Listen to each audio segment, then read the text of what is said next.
The 2025 U.S. Open returns to New York City later this month, and this year marks the 20th anniversary of wheelchair tennis at the U.S. Open.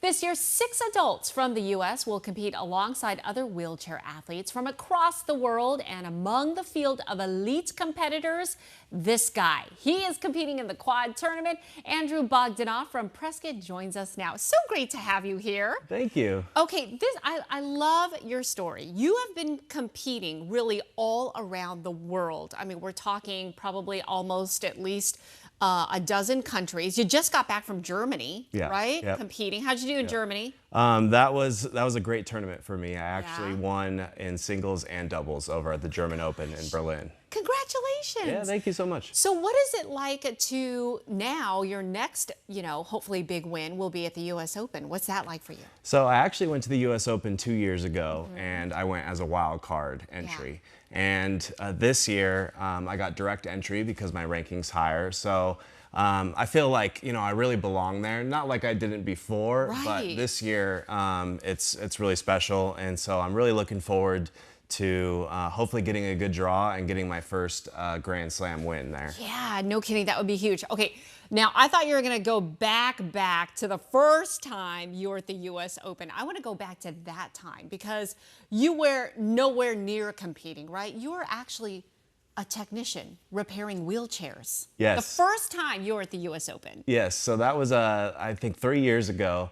I had an opportunity to go and be a wheelchair technician, so maintenance on the wheelchairs for the other wheelchair players. Wow. I mean, an amazing opportunity. Right. So I was just changing tires and working on the other athletes' chairs. Yeah. And then I actually told some of my coworkers there, I was like, I would really love to be back here as a player someday. And they were like, oh yeah, cool, Like, whatever. yeah, what a dream on, right? Yeah. And then sure enough, the next year, you. I got a wild card to play as an athlete. Gosh, it's like full circle. Pretty much, So great. Yeah. And I have to say, because you're not going to say it, but I'll toot your horn. You are one of the top 25. Really, and it depends in which division, right? When we're talking singles, you're the top 16th player?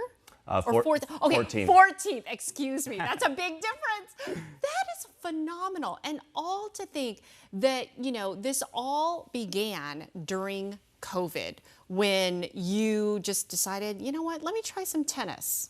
Tell me about that. Yeah, so I was, involved in wheelchair basketball, wheelchair football, team sports.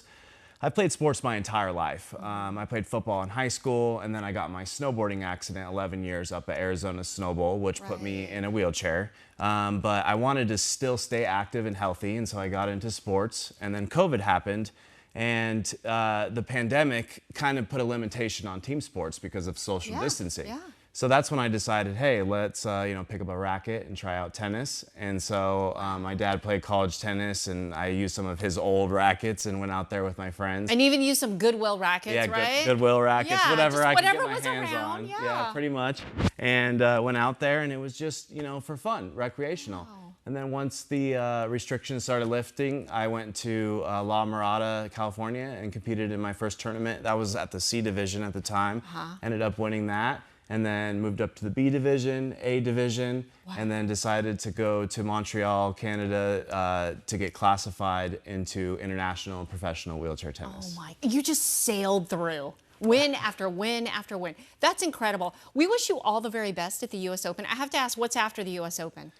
So I actually only have 5 days rest. Okay. And then I'm going to France, Ile-de-Ré, France for a tournament, then Sardinia, Italy, and then the French Riviera in Nice. European vacation. Yeah, Competition, well, yeah. I wouldn't call it a vacation, but after you win. Yeah, after, yes. Hopefully, yes, exactly. Oh my, I love your story. I love your passion and your, just truly your dedication and just that you're thriving so well. Oh, thank you. you. Really makes all of us proud here, and we're rooting you on. Awesome. Andrew, thank you so very much. Yes, thank you. All right, Rachel, over to you.